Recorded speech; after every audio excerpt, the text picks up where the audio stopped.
Hey strong people, Kalle Beck here from StartingStrongman.com.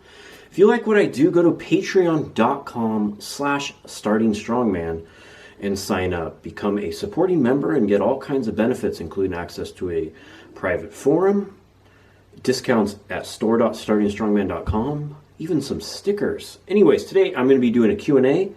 You guys asked your questions on YouTube about 3 hours ago. Should have given it more time, but if I don't make the video now, it won't get made. So sorted them by top comments to bottom, and we'll see how long it goes.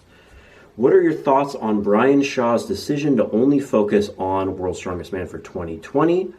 Also your thoughts on Shaw's recent comments about his displeasure with the Atlas Stone record.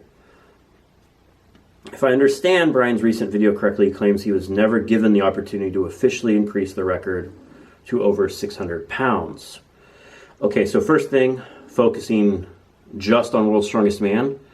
That's kind of how the cards got dealt. He did try to qualify for the Arnold, and he didn't. He got very close at Arnold Santa Monica. He also did Arnold Europe earlier that year and just didn't look quite ready. He looked a lot better at Arnold Santa Monica. So kind of focusing on that by, I wouldn't say it's a choice. It's kind of was made for him. If you're not doing the other big contests, you're like, well, there's only one other big one left. And you could say maybe World's Ultimate Strongman, etc. But I don't think, it's a big show and a big payday, but I think at this point, Brian's career, it's about adding titles. And winning another Worlds is the thing that would cement his legacy more than anything. So it makes sense that he would focus on that. I think it makes sense. I think he should have not done Arnold Santa Monica and just focused on that from the start. I do also I went and watched his video. I don't get to watch a lot of the Strongman YouTube anymore because now that my son is approaching 2, he isn't as cooperative on what we watch. So I end up watching garbage truck compilations instead of Brian Shaw Q&As. But I went and watched this one just to know what you're talking about, so I wasn't talking out of my ass like I normally do. And I love that he said he's trying to be a strength athlete. I think strongman going back to that is good overall. But anyways, on the 600-pound stone, there's a couple things. In his video, he mentions that he lifted his 629-pound stone. And I've heard lots of stuff over the fact, and I think he has technically lifted it, but lift is a very vague term. Has he loaded it? I don't think so. Only one person can tell, and I think if he would have done that, there would be video, and I think it would have been on his channel by now. I think from everything I've heard over the years before he started talking about it again, that he has lapped it, which is still crazy impressive. A little bit of backstory. It was the Arnold 2016 when the Eddie Strongman documentary came out. There was a special premiere at the Arnold, and I went to it, and it was everyone was there. There was Martins before Martins was Martins. There was Brian Shaw. There was Eddie Hall. There was Terry Todd. There was just Mark Henry. Everyone was there, and it was a really cool thing to be. Even Chris Vaccio was there. Amazing, and it was a really cool experience to be a part of. And there was a Q&A with Eddie at the end. And I'm pretty sure Martins stood up, and he was much smaller back then, wasn't known as much on the the pro circuit, and went, "How do you feel?" Like he said something like, "How do you feel when I beat you someday?" or something, and he was like, "Who the hell is this guy?" It was like who the fuck is this guy? Like the Conor McGregor moment back in the day. But yeah, he went on to win World's Strongest Man. But back to my point, a couple of people were talking to Brian privately afterwards, and I was in that group, and they said something about because that was the year that I think he did the 560-pound stone, and they're saying he's like, I don't want to say it because I haven't. I'm paraphrasing. This is how I remember it, but I think I could lift a 600-pound stone. And I just looked at him. I'm like, Brian, we just watched a 2-hour documentary followed by a Q&A of someone just blatantly saying they could do whatever they want. Just say you could do a 600-pound stone. He went, yeah, fine, I could do a 600-pound stone. And I really think he would have. I think he's 100% on that taking the heavy stone for reps out of the Arnold was a mistake. I think that's a really cool event. The axle just clean was really stupid. That was one of the worst events I ever put in at any major contest. Just cleaning an axle. It had weird rules. It was random. I think Brian tore his bicep doing it, so I'm sure he's real fond of it if you couldn't tell from his Q&A. But I think they could have set up a contest somewhere to do a 600-pound stone. Should they have just done it, sooner? I mean, they should have it this year. They should just have like a bigger prize. I'm sure any promoter, if they wanted, they're like, hey, we'll put a bigger prize out. Here's a 600-pound stone. Come and lift it. Someone would. I know down at the Arnold, Australia, which I'm going to cover more in the future, there is a Max Atlas stone, and I'm sure they'd love to have a 600-pound stone so you could do it officially. Should have it been done back then? Yes, but if someone would make the opportunity happen if it made a really big deal about it, and maybe him saying it in the video is what'll get it done. All right, that was way too long. I'll try to sum these up. Do you think Oberst will make World's Strongest Man finals ever again with how elite has become? I mean, he made it just 2 years ago, or was it 3? Yeah, it was like 2. So I don't see why he couldn't. It just depends on the groups and the events. He's really good at some stuff. He's not good at some other stuff. His training's been going good. So I think it's possible. There's people that he was in it just last year to make the finals, and he tore his bicep against Adam Bishop, and in a normal stone off without an injury, I think Obi could have possibly beat Bishop. It's just wasn't healthy enough to do so. Had a little forearm tear in his in his forearm. Do I think Hawthorne will get 501 kilogram deadlift at World's Ultimate Strongman Bahrain? I think so, as long as he doesn't get too beat up at the Arnold.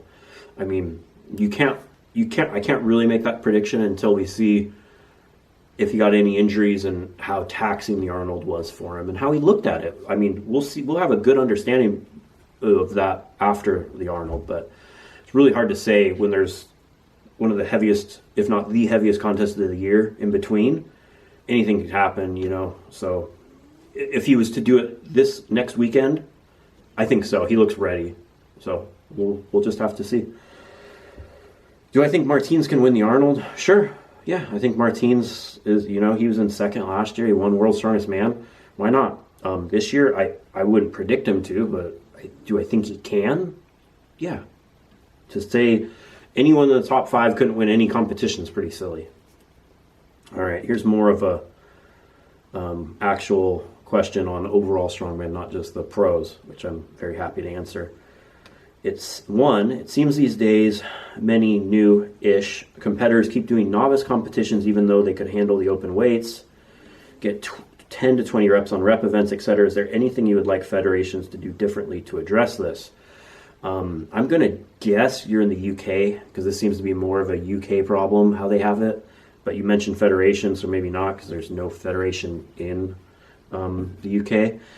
I don't. That's up to the competitor. Who cares?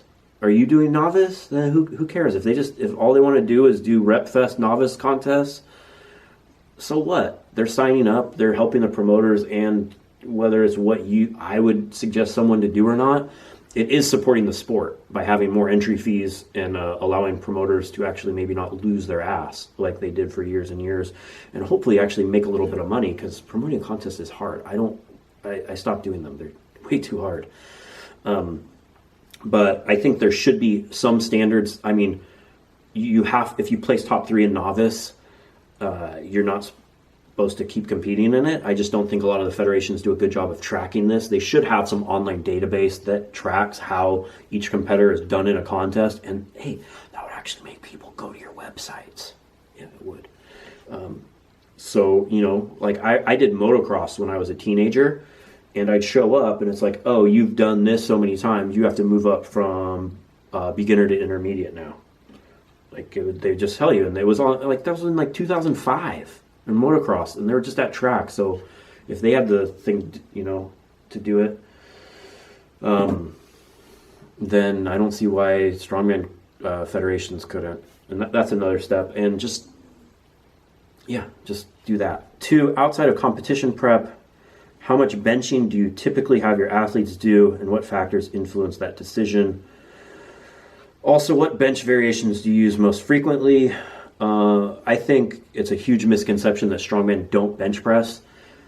We do bench variations. We maybe don't do a traditional normal flat bench press. I have almost every single one of my athletes I train do some sort of horizontal pressing, meaning they're not standing up, they're here or here or here.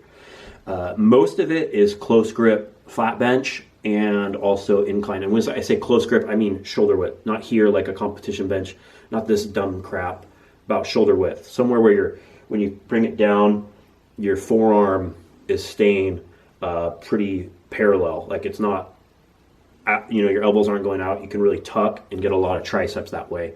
I'm also a big fan of incline dumbbell bench done slowly with a 3-second tempo. About 30 or 45 degree incline, we'll move it around. That's more of an assistance one, and I just think it helps. You see Thor do it a lot of strongmen do it, just to kind of make sure that you're not getting too imbalanced side to side, doing a little more unilateral work. You got to control the weight better, and I think it just keeps the shoulders and the pecs and everything healthy. I also have had good progress myself and for clients sometimes using slingshot variations or board press or pin press, so we can really hammer the triceps and overload them. I like high reps for bench. The main factor I use when how I program bench into the clients is if they need to gain overall strength and muscle size in their upper body. I think the bench is a great builder of muscle and strength for the upper body. If someone's already topping out their weight class and is like a lot stronger in their press, maybe I'll do a little less bench variations in their training. But yeah, just the overall mass and strength builder is how I use bench press. So like almost none of it's like below five reps. I do a lot of AMRAP sets, kind of similar how to 5-3-1 is, but usually with like a 8-6-4 rep scheme, so or 8-8 then an AMRAP in that. Another cycle I've done for myself, which really helped my log press, is I would work up to like a max 8 on my close grip bench press. Then I'd take that same weight, add a slingshot, and do two sets of as many reps as possible. So like let's say I did like 275 for 8. I wish. I've always been bad at benching. Then I'd put on a slingshot and maybe do like another 2 sets of 275 for like 12 to 15. So you're like, that's a lot of overload there with a good amount of weight. But there's no way it's not going to make your triceps and upper body stronger. It just shouldn't be your priority. Bench is an assistance lift in strongman, so think of it that way. What are the most important things to care about in programming conditioning for strongman? So conditioning is a broad term. If you mean cardio, it's a little different. Conditioning is so sports specific. So in strongman, you need to have conditioning to do stuff for 60 seconds basically. And I think most of that can be accomplished by doing the actual events and trying to do them with shorter and shorter rest. So like EMOM, every minute on the minute, farmer's walks outside of a competition, you're basically getting about, by the time you reset the weights, you do your walk, you're getting like 30 to 45 seconds of rest. You do like 10 sets of farmers like that. You should use about half of what your max you could do for that is going to build up that kind of where you keep going. Doing 3-part medleys in your training, doing time sets on overhead press where you're cleaning each rep, for like 3 sets of max reps in 30 seconds. It's going to really work on that sports specific conditioning. But the thing that everyone in strongman messes up is you just need that general base, of just being somewhat in shape. You're like general shape. And when you're big, that's hard to do. So what most strongmen, what they mess up is they need to do more low intensity, steady state cardio.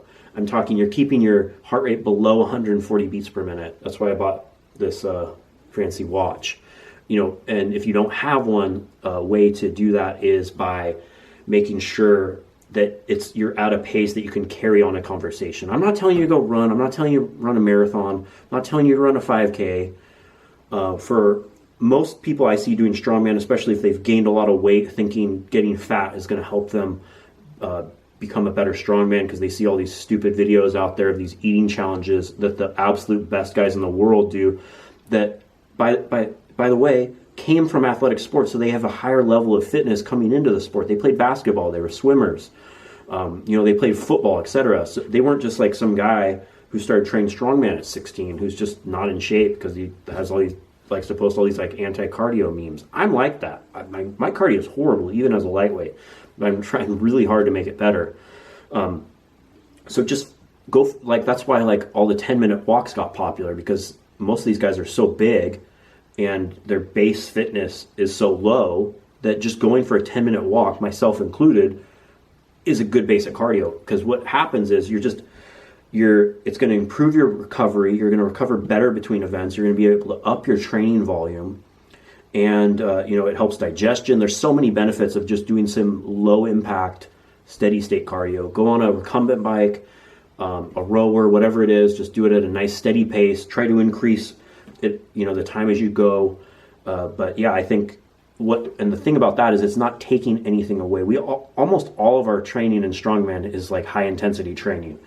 We're lifting heavy things and doing so. If you do high intensity interval style cardio where you're really pushing your pace, that's just one more thing that's hard to recover from. I think your time would be better spent doing actual like deadlifts, log press, farmer's walk, stones, etc.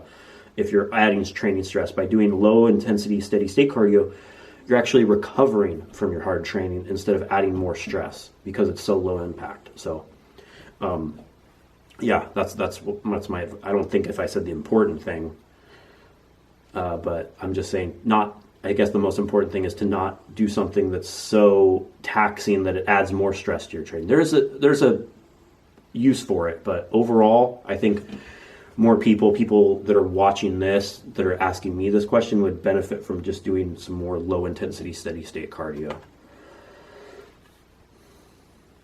Why do you rarely, if ever, see strongman practice only the clean motion of the log, clean, and press? When I see pro strongmen fail at the log, it's often because they use too much energy on the clean and are gassed, rather than the press being weak. Olympic lifters do it all the time. Yes, I know it's two completely different movements. This is a great question.